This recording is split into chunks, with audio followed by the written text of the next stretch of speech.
Excellencies, Mr. President, 75 years ago, the founders of the United Nations drew a vision to save future generations from war and to enable better standards of living for the world population.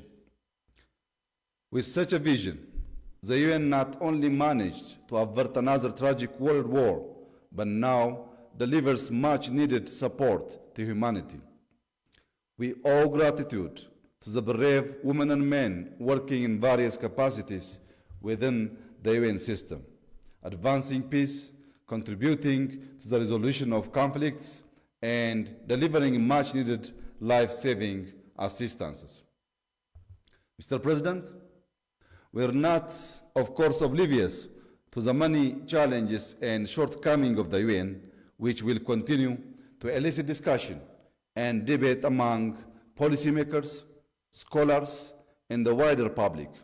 In the face of new and complex challenges, the UN is indeed under enormous pressure to deliver better.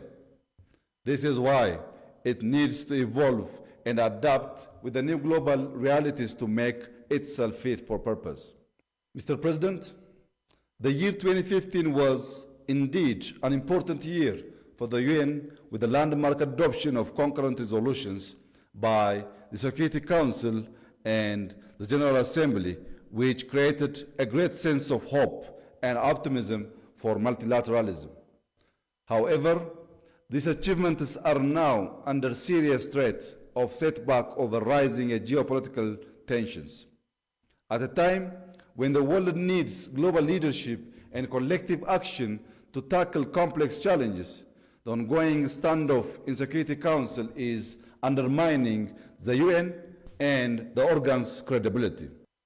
Such a stalemate further supports the need for the Security Council to be reformed and adapt to current global realities. Together with this, we believe the historic injustice against Africa must also be redressed through adequate representation. Mr. President, progress towards the SDGs has also been slowed by COVID-19, which has overwhelmed health systems across the world and challenged the global economy. The burden on African countries as a result is undeniable. That's why Africa needs a stimulus package, either in the form of capital mobilization, debt relief or restructuring, or support for social sectors. It is in light of this that we have been encouraging G20 countries to provide an effective economic stimulus package. No country, big or small, is capable of addressing such kinds of global challenges alone, which certainly require global solutions. Hence, the need for us all to reaffirm faith in multilateralism and the principles and purposes of the UN Charter. Mr. President, Ethiopia, as a founding member of the UN, remains a committed supporter of the principle of collective security as enshrined in the UN Charter. We are immensely proud of our long-standing and significant contributions to UN peacekeeping operations since the early days of the organization. Ethiopia is also fully committed to the UN's transformative agenda of ensuring sustainable development for all. We have been responding to the call for climate action through our Green Legacy initiative, which is part of our efforts to build green and climate-resilient economy. Over the past 2 years, we have also been exerting every possible effort to open up the political space and promote the exercise of democratic freedoms and human rights. We have no illusion that this would be a smooth ride, and there have been stiff challenges along the way.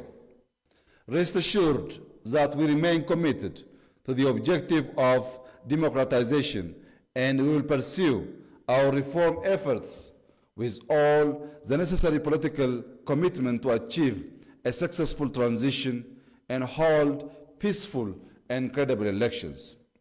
Finally, Mr. President, I wish to express hopes that this occasion will serve to encourage our collective efforts to take up to the most important challenge of our time, that is creating peaceful, equitable, and sustainable societies in a stable global order. Ethiopia remains committed to the ideals of the UN. I thank you.